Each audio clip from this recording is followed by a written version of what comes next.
Hi guys, and welcome to another episode of Marketing in the Madness. Now, I feel a bit like a broken record here, but of course, I have another amazing guest with me today. In fact, we've been trying to make this recording happen for about a year nearly, be? Almost, nearly a year. So Valentina and I met at Shop Talk Europe in Barcelona last year. Valentina is the founder of Daye. Valentina, you're going to do a much better job of introducing yourself than I am. Give us a bit of a background of, what Daye do for those that don't know, because you should know if you don't know.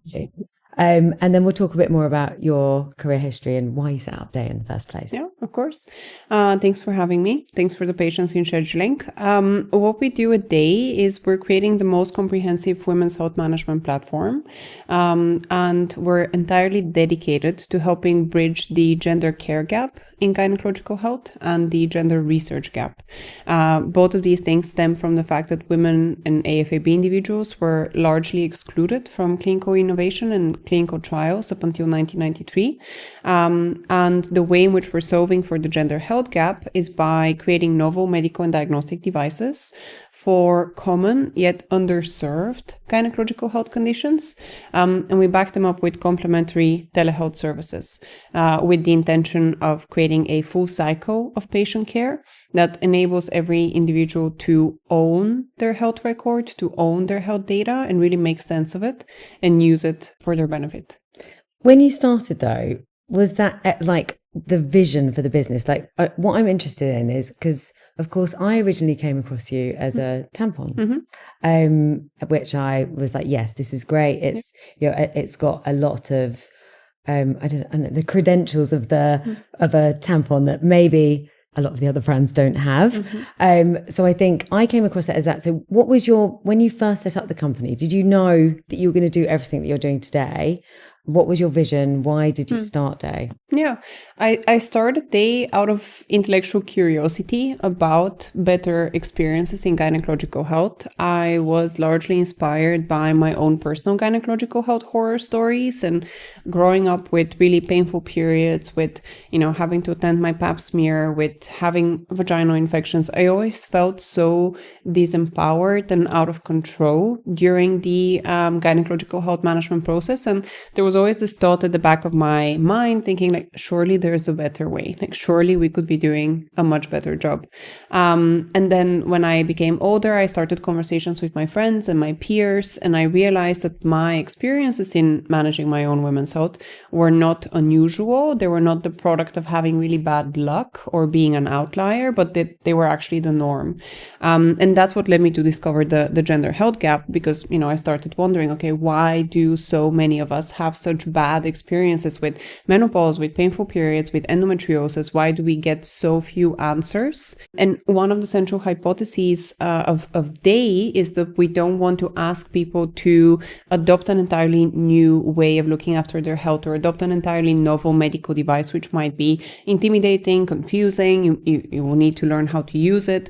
The elegance of our model is that we're repurposing the tampon, which is a device that many of us are familiar with. We've used it multiple times or use it on a regular basis.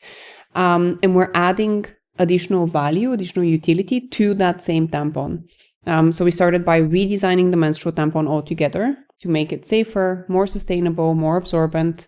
And then we introduced the cannabidiol tampon, which is designed for period and pelvic management.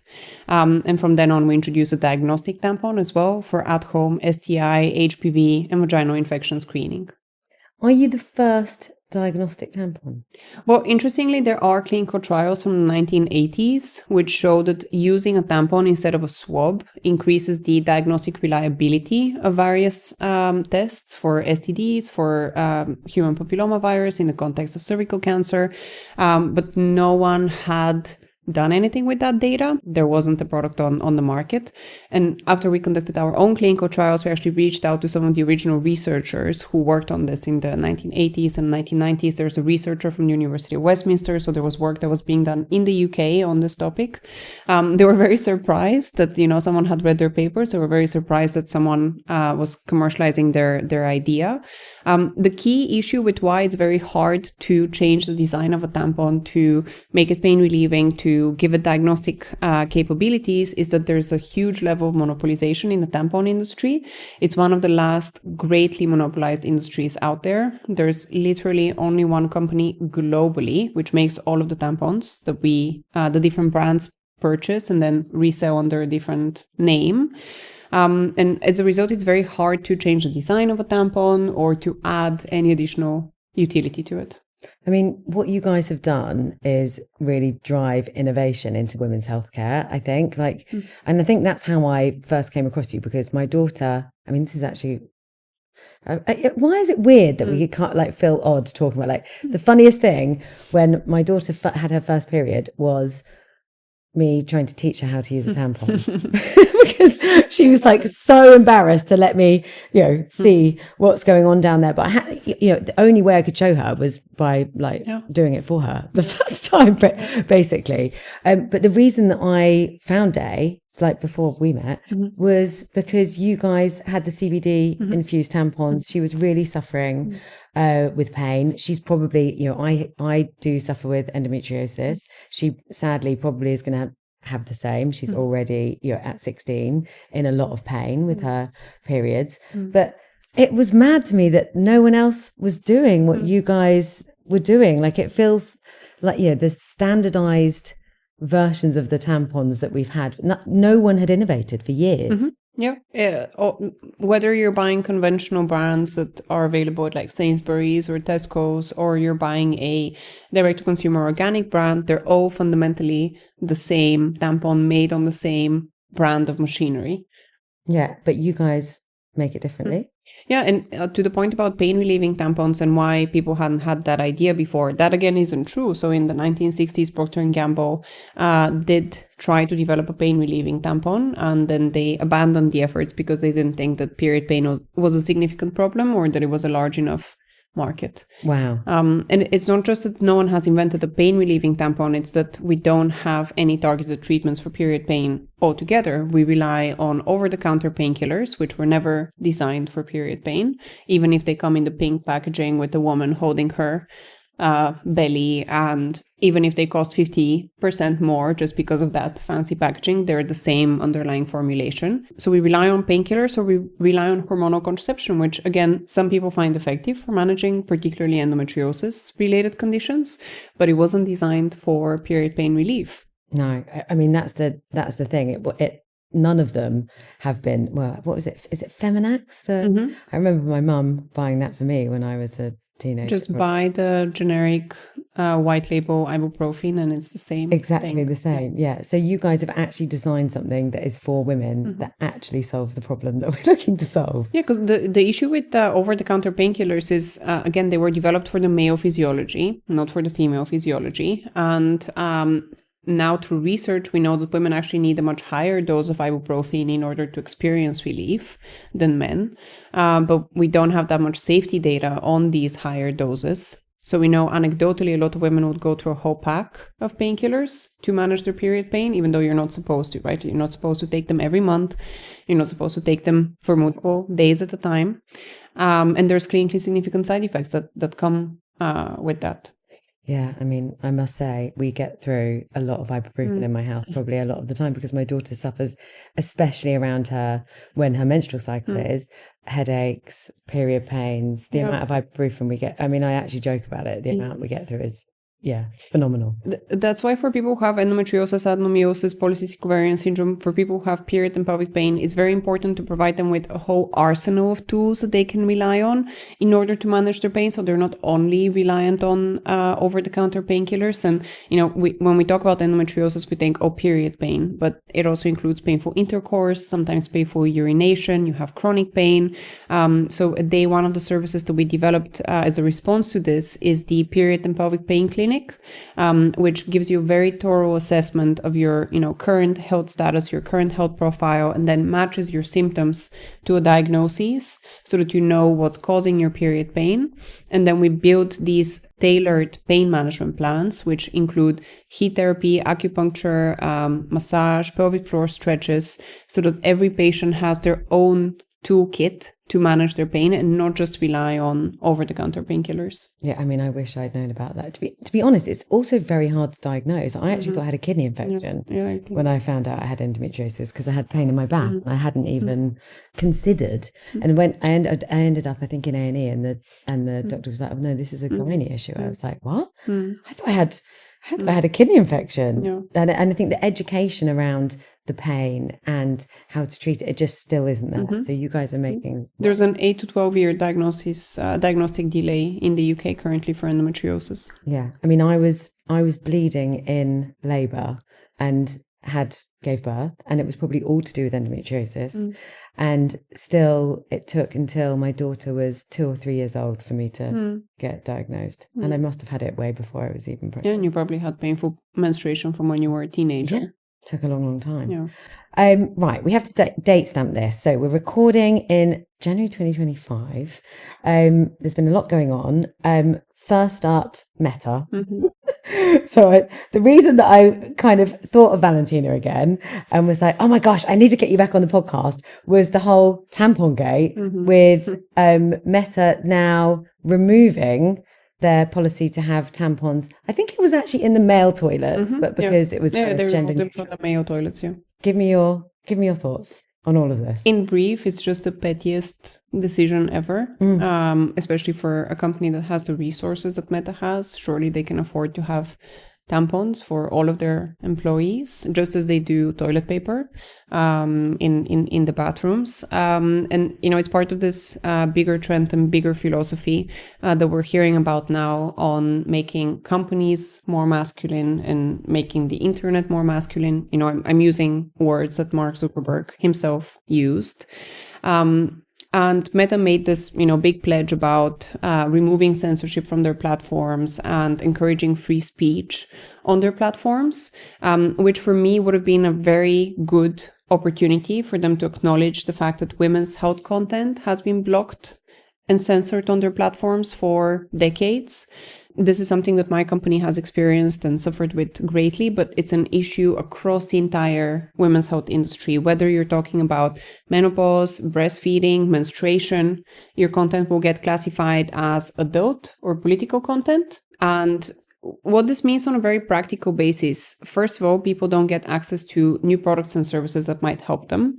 They don't get access to educational information, which they might need. You know, we don't necessarily get any type of women's health education in school or university.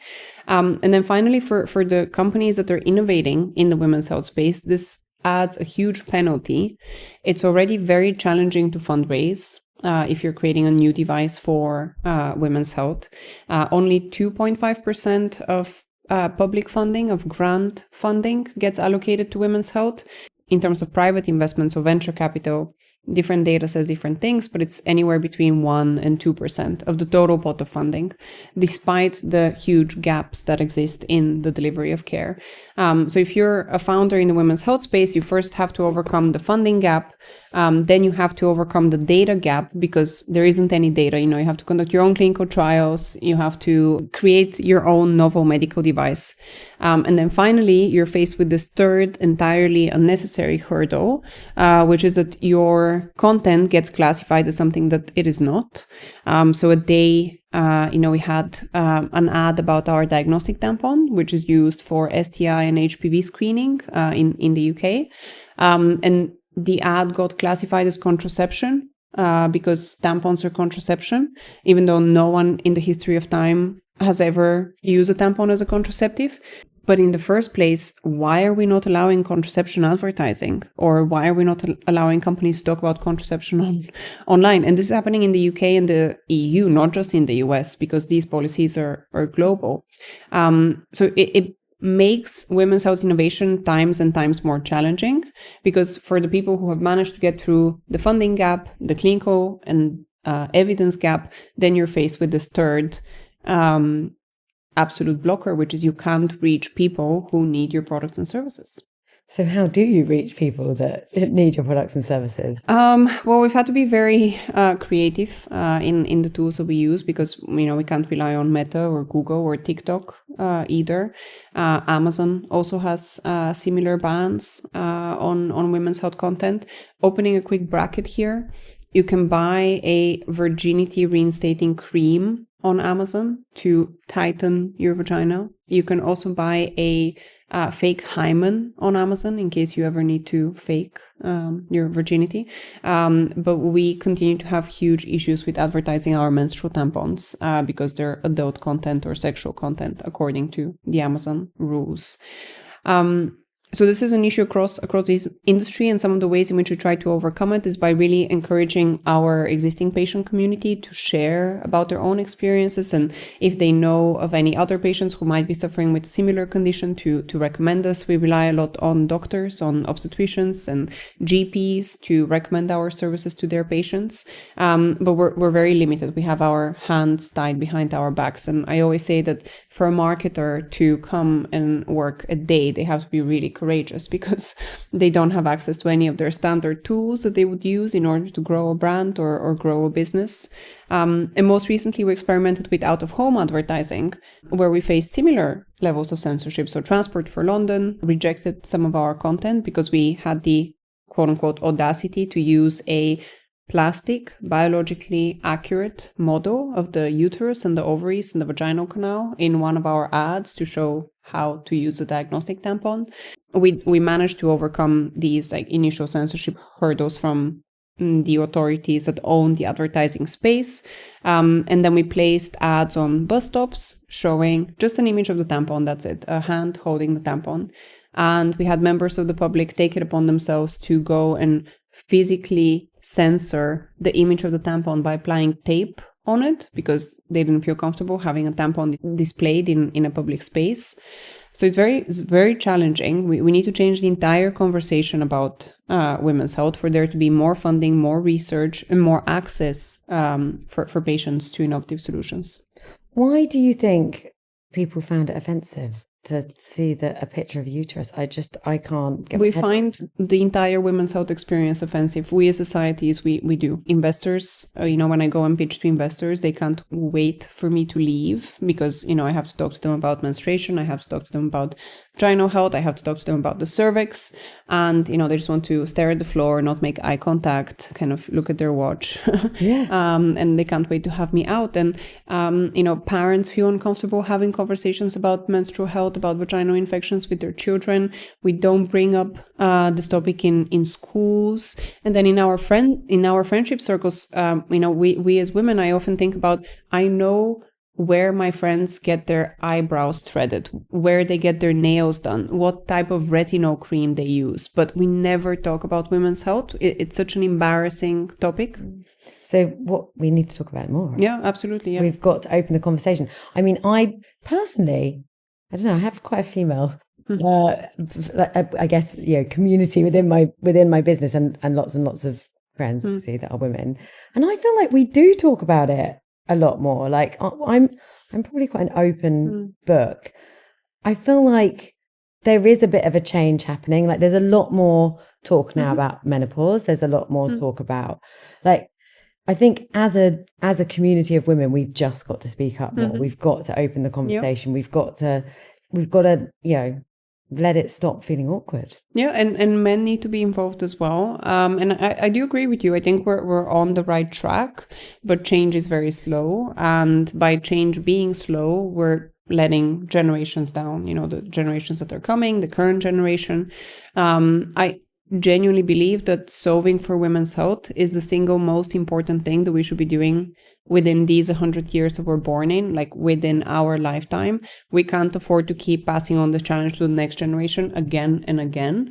And it's for the health of our societies and the health of our economies that we can't afford to keep having over half of the population not live up to its full potential as humans, because we have unmanaged menopause symptoms, because we have endometriosis that binds us to staying in bed, because we've had recurrent miscarriages that we can't get paid leave for at work, and therefore we have to kind of handle on the go.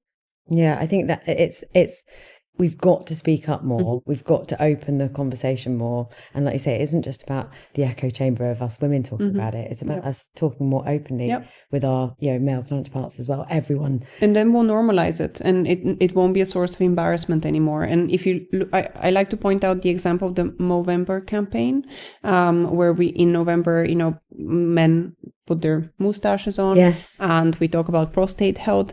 And, prostate exams are, if there's a definition of something embarrassing about the human body, I'd say a prostate exam can be quite intimidating and embarrassing. But through this campaign, we talk about it very openly, and women get engaged as well. So we just need to talk about women's health frequently, without embarrassment, in the workplace, with our friends, with our children. Yeah. And this month, so again, timestamping this, January 2025, is actually Cervical Cancer Awareness Month. Is that right? Yeah. So I didn't even know that. So what have you guys been doing to support that and to help, I guess, raise awareness? So cervical cancer is, on a global level, the deadliest female cancer. In the UK, it's the 4th deadliest female cancer, but it's entirely preventable. It's an entirely preventable disease. It's a disease that, again, within our lifetime, we can eradicate fully. And Scotland is a very successful example of this. Through vaccination, through regular screening, they've massively reduced the rate of new cervical cancer cases. So I'm very excited about the fact that within our lifetime, we can eradicate a type of female cancer, which is also very problematic because most women who have cervical cancer, they present quite late for care when they're at stage 3 or stage 4, because a lot of the symptoms of cervical cancer we're taught to ignore. They might be symptoms of unusual vaginal discharge, painful intercourse, bleeding in between your menstrual cycles, feeling heavy and bloated. So they're PMS-like symptoms, which we're always taught to ignore. So what everyone can do in order to get engaged with their cervical health is, attend your pap smear. If you find the pap smear too invasive, at least get tested for HPV, which you can do at home. You can order a swab test kit. You can order the Daye diagnostic tampon kit. And if you have a high-risk HPV strain, then it makes sense to go for your pap smear, where they will also look for changes in the cells of your cervix that are consistent with cervical cancer. The other thing that we can do is get vaccinated, and you don't need to be in school to get vaccinated. You can get vaccinated privately. You can go to your local Boots pharmacy and get an HPV vaccine. You can do so up until the age of 47. And it's not just women that should get vaccinated. Men should get vaccinated as well, because men are the carriers of HPV. HPV is a sexually transmitted virus. I honestly did not know that. That is I was saying earlier off mic, my daughter's had the vaccination. I haven't had the vaccination, so I'm going to go and you should absolutely go and get the vaccination. Yeah. There's no reason not to. It's very well tolerated. It's proven safe. And cervical cancer is a devastating disease. Even if you manage to get treatment and you go into remission, you may need to have parts of your cervix removed or your entire cervix removed, which makes intercourse very painful and makes carrying a pregnancy to term very challenging because you don't have a cervix. Yeah, I mean, I think I actually met someone for the first time last year who was in stage 4, and she knows that she's not going to, she's going to die from cervical cancer basically. And it had taken her, she was actually a doctor, and it had taken her, because again, the symptoms that you get are so similar to your monthly cycle, or if you've got something like endometriosis, it can easily get missed. So it'd take, even as a doctor, it had taken her, she'd left it too late. By the time she got the scan, she was at stage 4. The pap smear takes a lot of time. It's invasive, it comes with the speculum, and it's painful. A lot of people bleed after a speculum exam. You may have to take a day off work, you have to book it, etc. So people avoid it. If you're one of the people who avoid it, first of all, don't. But if you have been avoiding it, get an HPV test. The World Health Organization, the Royal College of Obstetricians and Gynecologists, the National Health Service now endorse HPV testing as the first point of call in cervical cancer prevention, because you can do it at home, you can do it by yourself, you don't need to attend an appointment. And then the people who have cervical cancer, 99.98% of those are people with a high-risk HPV strain. So I'm very excited about this trend that we're seeing in public health, where we're moving away from sending everyone for the PAP, everyone for cytology, to instead giving more people HPV screening first, and then only if they have a high-risk strain do we invite them for the PAP and for cytology. This will also save on costs. Cytology is quite costly. You need the time of a nurse, the time of a doctor, the lab analyses, etc. So if you're one of the people who have been ignoring their cervical smear, at least get an HPV test. Yeah, I mean, no one likes having a smear test, let's be honest, it's painful. But, you know, and also they're so far and few between. I think, is it like 3 years? Every year, 3 or 4 years? Okay. Yeah. If you have had high-risk HPV or cervical cell changes, you would be invited every year or every 6 months, depending on your specific case. And then up until the age of 60, I believe, you're invited every 3 years, and then every 5 years. Yeah, I mean, it's not frequent enough because a lot can happen in 3 to 5 years. Yes, and especially, now we're seeing cancers in younger people, more and more in people under 35, a precedence of cancer that we haven't seen before, cervical, colorectal, breast cancer, etc. But the reason why there's a 3 and 5 year period, public health economics, we make decisions on the basis of costs, not always the absolute patient benefit. And cervical cancer is a slowly progressing disease in most cases. But again, you can contract HPV every time you change sexual partners. Wow. I mean, I've learned so much from this already today. And one last thing on HPV, if you don't mind. It doesn't only cause cervical cancer. HPV is now the leading cause of oral and throat cancers as well as anal cancers, obviously due to changing sexual behavior. So there's other reasons to get tested for HPV and to get vaccinated for HPV beyond cervical cancer. Wow. I mean, it's an eye-opener, especially as a single woman. Yeah. A definite eye-opener. I think it's something that I hadn't even considered, like the change in sexual partners impacting. I mean, that shows how uneducated I am. Yeah, it's a sexually transmitted infection. Wow. Okay, so I want to go back to the advertising. So you obviously got some challenges, certainly with the social media platforms like Meta, not letting you communicate the stories that need to be communicated to get your products out there to help all of us, look after our health better as women. What I mean, we've started to delve into this a little bit, but what kind of innovative tactics or things are you guys doing to get your message heard? How are you able to reach your audience? I know through your community, but there must be other ways. It's very challenging. It's really very challenging. I feel like we're stuck in, the 1960s style of advertising because, if you can't do out-of-home advertising, if you can't do digital advertising, what can you do? We do partner with influencers from time to time. We generate a lot of our own content on, video format, Instagram, LinkedIn, etc.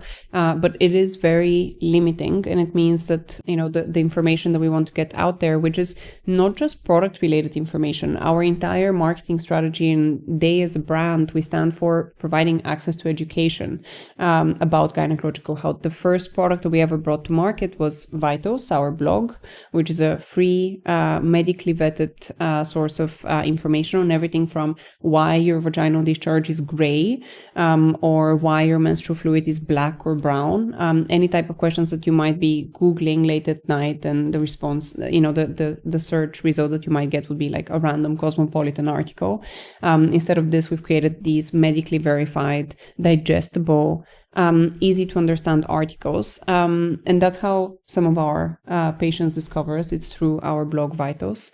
But yeah, the censorship on gynecological health is not just about not being able to sell your product. It's about all of these, influencers and women of influence and GPs and just people that want to talk about gynecological health not being able to on their organic platforms as well.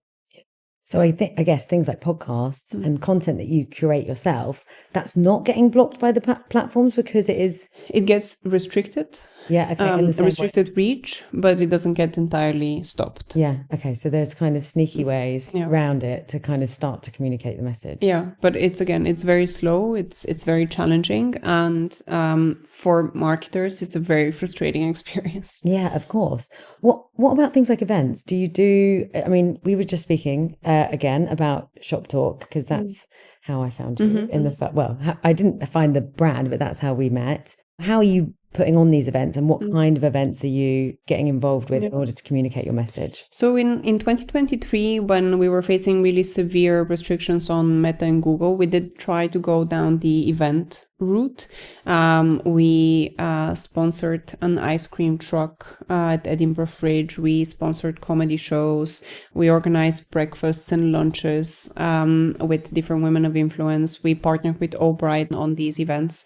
But events are not the right way to grow an early stage company. They are very costly, very time consuming to organize, and the return on investment tends to be very poor because you reach a very limited number of people. So I wouldn't recommend events as a way to grow awareness for an early stage business. I think they're appropriate for much larger companies that have larger budgets and more discretionary budgets as well. When you're very early stage and when you're venture funded, you're very focused on return on investment. So for us, that wasn't the right approach. What we do now is, I'm fortunate to get invited to a lot of international conferences to present our work or to present our research and to talk about Daye. So I take up these offers, but we're not in a position where we can really sponsor. And from that year of experimentation in 2023, it's just not right for us. Yeah, well, you need to spread the message at scale. Yeah. And I think that's why things like influencers and creating your own content, which you can share, that's the shareable content that's going to get Daye the awareness it needs, right? Influencers is another interesting one, because working with influencers has become so prohibitively costly. In 2016, 2017, you could, create virality through working with influencers by simply gifting the product to them, or they discovering the influencer discovering the product organically. That simply doesn't exist anymore. Even the smallest of influencers have agents, and these agents have their own fees that they have to make. So I'm really curious to see how the influencer industry will evolve. There's also a lot of saturation where they're trying to talk about so many brands at the same time. It's really hard to believe that their endorsements are genuine. I'm really curious to see what's going to happen with the influencer industry. And I guess why potentially, because it is cost prohibitive, micro-influencers become more of a, I mean, obviously then it, in a way it's more challenging. Limited, because it is much more limited, and then you've got to do it at scale and potentially becomes just as expensive as big influencers anyway.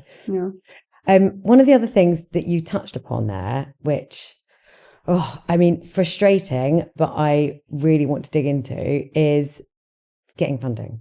So you referenced it earlier, like I guess the problem is that as a female founded business for women's health that men don't understand, unfortunately, most of the funding is still coming from men. How has your funding journey been? Like, obviously I mean, the fact that you're here, Valentina, like the amount of doors that you've had to break down to get to be where you are today. Talk me through your experience in raising funding and actually launching your business. How easy or hard was that? Yeah. Well, I'll start by just giving a caveat, which is that I was raised in a lot of adversity and I was raised in a lot of scarcity.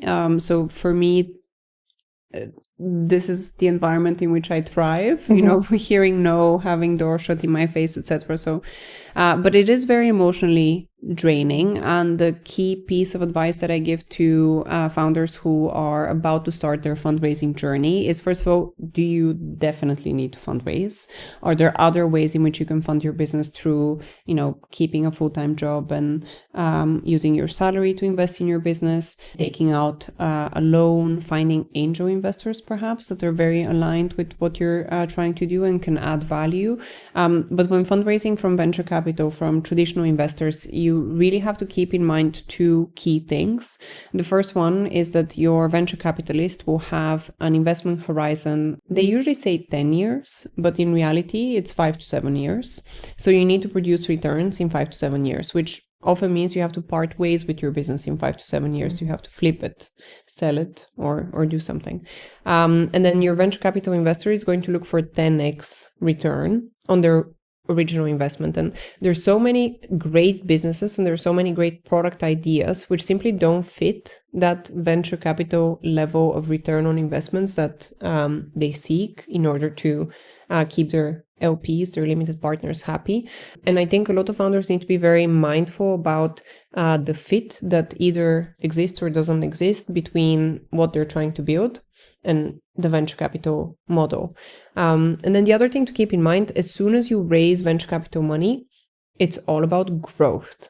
So venture capital is not a good mechanism of funding for medical devices, medical innovation, where you have longer time frames. You need to complete clinical trials, you need to obtain regulatory approvals. Venture capital is best suited to B2B business models, to software as a service business models. But yeah, I mean, in our story of fundraising at Daye, the other thing that I have to caveat is it was harder for other reasons other than me being a woman in women's health. We're a hardware company. We're vertically integrated. We manufacture in-house. Most investors hate that. We're a regulated business, so we're not trying to steer away from regulations. We're saying we want to be regulated. We will go through FDA approvals processes. We will go through MHRA approvals processes, etc. Again, most investors don't like that.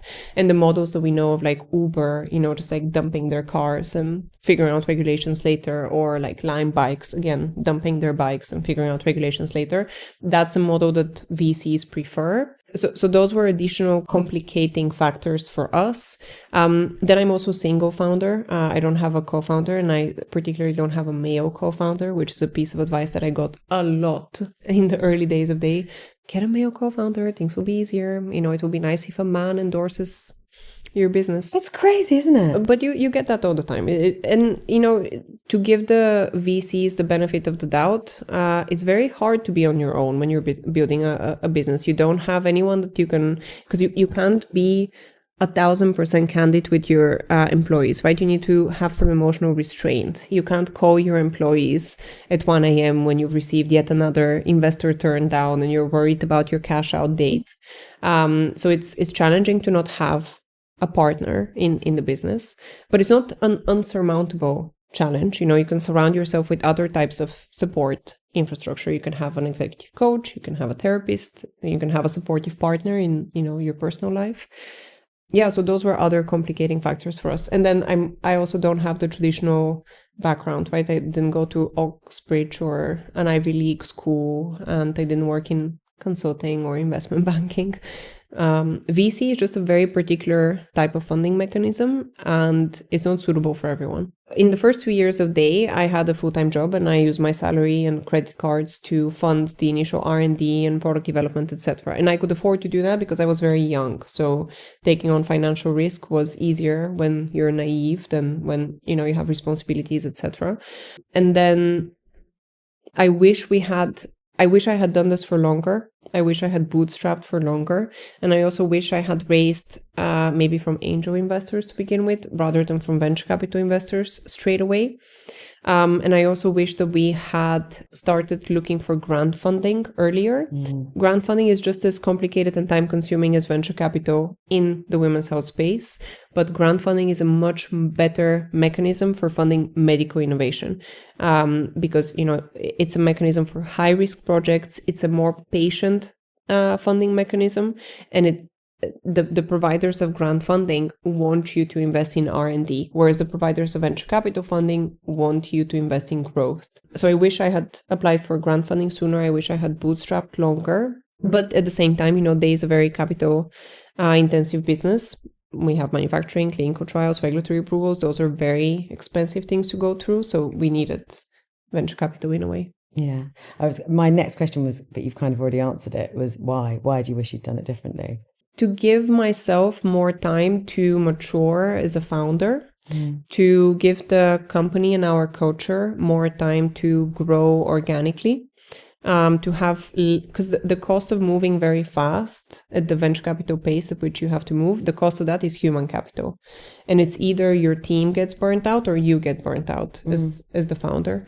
So I wish I had more awareness of that. Yeah, it's hard. Honestly, everything that you've done, Valentina, just amazing, because it's like every door almost being shut upon you, and you've just fought through every single one. So you should be so proud of everything you've achieved. I was raised by an Eastern European mother, so pride is not a natural emotion for me. But you should be, honestly. It's amazing. Like I just from an outsider looking in, and someone that respects the brand, and I actually think I maybe heard you on a podcast, maybe on, did you go on Happy Place or yes? And I think that's how I came across your products.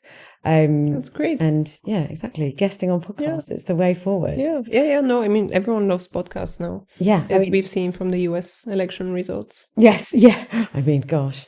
I mean, what's going on in the US is that's a whole, I mean, we could have a whole podcast about that. So tell me, what's the future for Daye? What are you focused on now? Where are there new products coming? Tell me more about your aims, wishes for the brand as we move forward. Well, from a product development perspective, with the introduction of the diagnostic tampon for vaginal microbiome screening, we have been able to collect a anonymous database, medical database of vaginal microbiome profiles and self-reported patient outcomes, which we're now deploying to develop predictive algorithms for novel biomarkers for gynecological cancers. Because the issues that we described with diagnosing cervical cancer, it's painful, it's invasive, and the symptoms we're taught to ignore. Those apply also to endometrial cancer, vaginal cancer, ovarian cancer. You have very similar symptoms. So bloating, you lose weight, you have bleeding in between menstrual cycles, bleeding after intercourse. And in ovarian, endometrial, vaginal cancer, again, people present quite late when it's very challenging for them to be treated successfully. And currently the diagnostic methods that we have are laparoscopic surgery, so invasive, time-consuming, painful. So we're looking to develop novel biomarkers to help us identify how small changes in your vaginal microbiota are a warning mechanism for gynecological cancers. Wow. I mean, that's something I actually learned yesterday as well, is how important the microbiome is. Like, it can tell you so much about your hormones, the effects it has on you during perimenopause, menopause. I just find it incredible how, I mean, I think the whole gut health, the focus on that, and how much, they call it the vaginal microbiome as well. There's the gut-brain axis and the vagina-gut axis as well. How important do you think it is? So for those of you that aren't watching and you're listening, I'm just holding up the Daye probiotic, which I recently started taking because I do suffer with UTIs. And so I was like, this, and honestly, I feel like this has been a real game changer for me. Talk to me a little bit more about why you think this is so important. So the Daye probiotics are a specific strain of lactobacilli. The lactobacilli are the good bacteria that make up a healthy gut microbiome or healthy vaginal microbiome when they're the dominant pathogen. This specific strain of lactobacilli we selected for its effectiveness at inhibiting the growth of candida, which is the cause of yeast infections, which is the most common vaginal infections.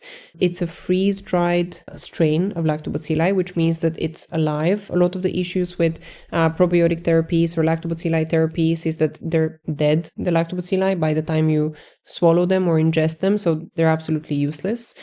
Freeze drying puts them to sleep, so they can activate when you ingest them. And the reason why we created the probiotics is because the vaginal microbiome is a key predictor to a number of different gynecological health outcomes. It plays an important role in fertility, in how likely you are to develop a vaginal infection or contract an STI. It does get influenced by menopause. And currently with the lifestyles that we have, there are a lot of adversaries to a healthy vaginal microbiome. Hormonal contraception can affect it, smoking, drinking, diet high in sugar, stress levels, kill the good bacteria that make up a healthy vaginal and gut microbiome. And that's probably why I need to take it. The stress levels. I have one last question before I let you go and enjoy the rest of your Thursday. This is a really interesting subject for me. I want to learn more. I want to educate our listeners more. Have you got any guests that you would recommend coming on the podcast that could also, yes. So the founder of Booby Biome, have you heard of Booby Biome? No, tell me. So when you deliver your baby with a C-section, your breast milk contains a lot less beneficial bacteria compared to when you deliver naturally. Even when you deliver naturally, sometimes you're given antibiotics, which stop the production of healthy pathogens in your breast milk. And the child's gut microbiome is populated by in vaginal delivery by the swallowing of vaginal fluids and then through the breast milk. So what they've developed is a specific lactobacilli therapeutic for infants that is intended to strengthen the breast milk and to strengthen formula as well.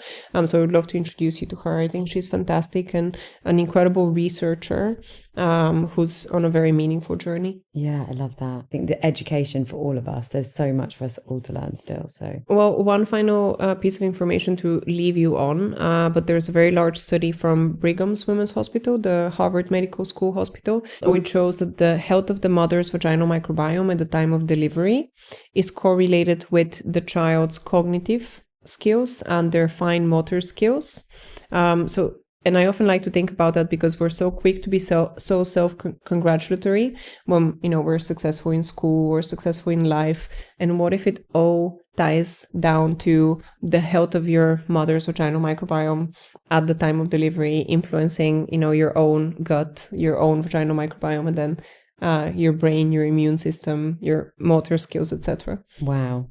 I mean, it's incredible. And it makes sense. Mm-hmm. It's just we haven't really explored it enough yet. No. Valentina, thank you so much. Thanks what we will do is pop all the links to maybe some of the, if there's specific things that we've referenced today, it'd be great to get the links so we can put links in the show notes to articles that might help. Of course. Yeah, of course. Where can people find you? We are on yourdaye.com. We're also available on Amazon, and Daye is spelled Daye. Brilliant. Valentina, thank you so much for coming on. Thank you for having me.